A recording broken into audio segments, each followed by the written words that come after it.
जय हिंद। तो आज पढ़ते हैं एक नया टॉपिक जो है अफवाह तंत्र। अफवाह तंत्र हिंदी में है और इंग्लिश मीडियम में एनसीईआरटी में पढ़ेंगे हम ड्रेनेज सिस्टम के बारे में। तो ये जो है आपकी एनसीईआरटी क्लास 9th का थर्ड टॉपिक है। और वैसे अगर किसी को नदियों के बारे में पढ़ने के लिए अगर आप आए हैं तो आपके लिए बहुत ही मोस्ट इंपोर्टेंट टॉपिक रहेगा। ठीक है, तो चलिए डिस्कस करना स्टार्ट करते हैं। हमारा पहला टॉपिक हिंदी और इंग्लिश दोनों मीडियम बच्चों के लिए बहुत इंपॉर्टेंट क्लास है। ठीक है, सबसे पहले हम पढ़ेंगे अफवाह। अफवाह क्या होता है, इंग्लिश में कहें तो ड्रेनेज। जब हम कभी ड्रेनेज के बारे में सुनते हैं तो हमारे मन में आता होगा मतलब कोई अफवाह है, मतलब नाली वगैरह है, तो वो सिस्टम नहीं है। अफवाह तंत्र ड्रेनेज सिस्टम में हम पढ़ेंगे नदियों के बारे में, मतलब पूरा पानी का सिस्टम कैसा है हमारे देश के अंदर, कहाँ कौन सी नदी है, कहाँ से निकलती है, कितनी लंबी है। तो सिंपल सा कॉन्सेप्ट है। अगर आप नदियों के बारे में बहुत अच्छे से जानना चाहते हैं तो आपको बिल्कुल फोकस के साथ इस टॉपिक को समझना है।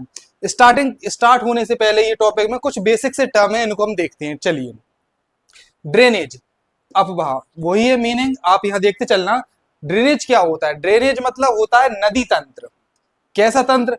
रिवर का सिस्टम, पूरा नदियों का जो सिस्टम होता है हम उसको ही कहते हैं ड्रेनेज या अफवाह। मतलब सिंपल सा है, अगर चैप्टर का नाम अफवाह है तो मतलब क्या पढ़ेंगे? नदियों के बारे में पढ़ेंगे। क्लियर। अगला टर्म दिया है ड्रेनेज बेसिन, अफवाह द्रोणी। ड्रेनेज बेसिन क्या होता है? बेसिन पूरा एक सिस्टम, जैसे अगर ये एक नदी बह रही है, ठीक है, उसमें एक दूसरी नदी आके मिली, एक और नदी आके मिल जाती है और वो नदी भी कहीं और चली जाती है। तो जो नदी उसमें आके मिल रही है उसे कहते हैं हम ट्रिब्यूटरी, सहायक नदी। अगर मेन नदी में दूसरी नदी कहीं से आके मिल जाती है तो उसे तो हम कहते हैं ट्रिब्यूटरी, मतलब सहायक नदी।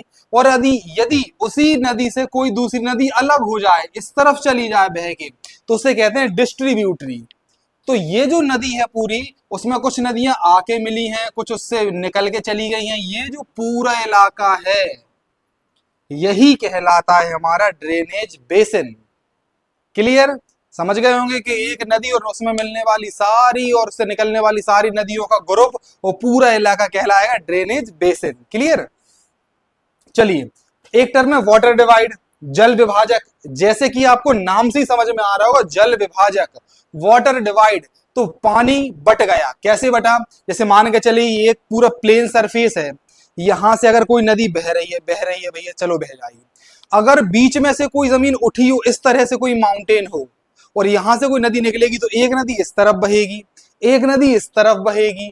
तो ये जो बीच में जो जगह है वो कहलाएगी हमारी वाटर डिवाइड। पानी को, नदी को दो अलग अलग दिशाओं में डिवाइड करने वाली जमीन को ही कहते हैं वाटर डिवाइड। तो क्या होता है, एक एलिवेटेड एरिया होता है। जैसे मान के चलिए एक नदी यहां से बह रही है, ठीक है, उसके बीच में यहाँ बहुत ऊंचा पर्वत है एक, इस तरफ नदी तो आ नहीं सकती पहाड़ चढ़ के, एक नदी यहाँ बह रही है। तो ये पूरा नदी का इलाका, ये नदियां हैं, इससे ट्रिब्यूटरी डिस्ट्रीब्यूटरी। तो ये क्या, पूरे दो रिवर बेसिन, एक रिवर बेसिन ये रहा, एक रिवर बेसिन ये रहा। तो दो नदियों का इलाका, दो ड्रेनेज बेसिन को सेपरेट करने वाला जो जमीन का हिस्सा है उसे ही कहते हैं वाटर डिवाइड। समझे? जैसे आप जानते होंगे कि दो, अब ड्रेनेज बेसिन अभी पढ़ा है, ड्रेनेज बेसिन क्या होता है, ये पूरा इलाका है। यदि दो ऐसे इलाकों के बीच में कोई जमीन आ जाए, एक उस तरफ नदियां बह रही हैं, एक इस तरफ नदियां बह रही हैं, ठीक है, तो इससे इस जमीन को, इस जगह को कहेंगे वाटर डिवाइड। क्लियर? चलिए आगे बढ़ते हैं और देखते हैं अब आगे क्या है। तो इसी चैप्टर में हम आगे पढ़ेंगे नदियों के बारे में। तो सबसे पहले नदियों के बारे में जान लेते हैं कि नदियां कितने प्रकार की होती हैं, कहां से निकलती हैं।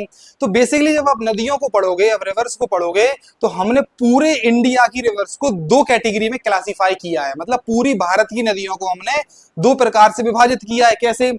एक हम पढ़ेंगे हिमालयन रिवर्स, एक हम पढ़ेंगे पेनिनसुलर रिवर्स। ठीक है, तो नदियों को हम दो प्रकार से पढ़ते हैं। हमारे देश के अंदर जितनी भी नदियां हैं, पूरी नदियों को हम दो प्रकार से पढ़ते हैं। एक है हिमालयन रिवर्स और एक है पेनिनसुलर रिवर्स। हिमालयन रिवर्स वो नदियां हैं जो हिमालय से निकलती हैं।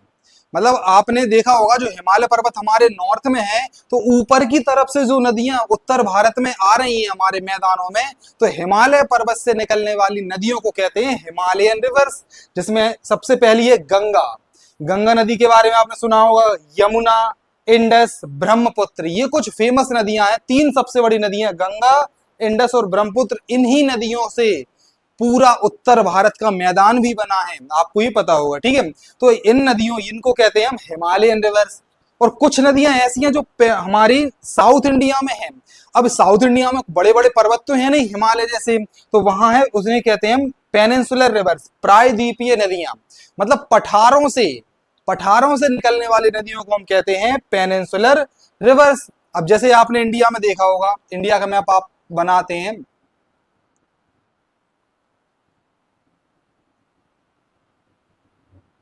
आप सबको भी इंडिया का मैप ड्रॉ करना आना चाहिए, because geography is studied with the map. ये इस एरिया से निकलने वाली सारी नदियों को हम क्या कहते हैं, हिमालयन रिवर्स। और साउथ इंडिया में यहाँ जितनी भी नदियां बहती हैं, इन्हें हम कहते हैं पेनिनसुलर रिवर्स, प्रायद्वीपीय नदियां, जैसे नर्मदा, तापी, गोदावरी, महानदी, कृष्णा एंड कावेरी। तो ये कुछ नदियां हैं जो आपको मैप से ही हम पढ़ाएंगे, तो आपको मैप से भी याद रखनी है, और बेसिकली नाम जरूर याद रखना है कि हिमालय से निकलने वाली कौन कौन सी नदियां, गंगा, यमुना, इंडस, ब्रह्मपुत्र। और पेनिनसुलर प्लेट्यू से निकलने वाली नदियां हैं नर्मदा, तापी, गोदावरी, महानदी, कृष्णा एंड कावेरी। तो बेसिक आप सभी को नदियां आराम से याद हो जाएंगी, ठीक है। जब आप ऐसे याद कर लेंगे तो मैप पे तो बस आपको एक बार बताना है और नदी आपको तो याद हो ही जाएगी, ठीक है। Thank you. चलिए अब नेक्स्ट पार्ट में हम एक एक नदी को बिल्कुल डिटेल से पढ़ेंगे विथ मैप। तो मिलते हैं नेक्स्ट वीडियो में एक नदी के साथ, और से कंप्लीट हम स्टडी करेंगे। यदि आपको वीडियो इंफॉर्मेटिव लगी हो, पसंद आई हो, तो लाइक और सब्सक्राइब जरूर करें।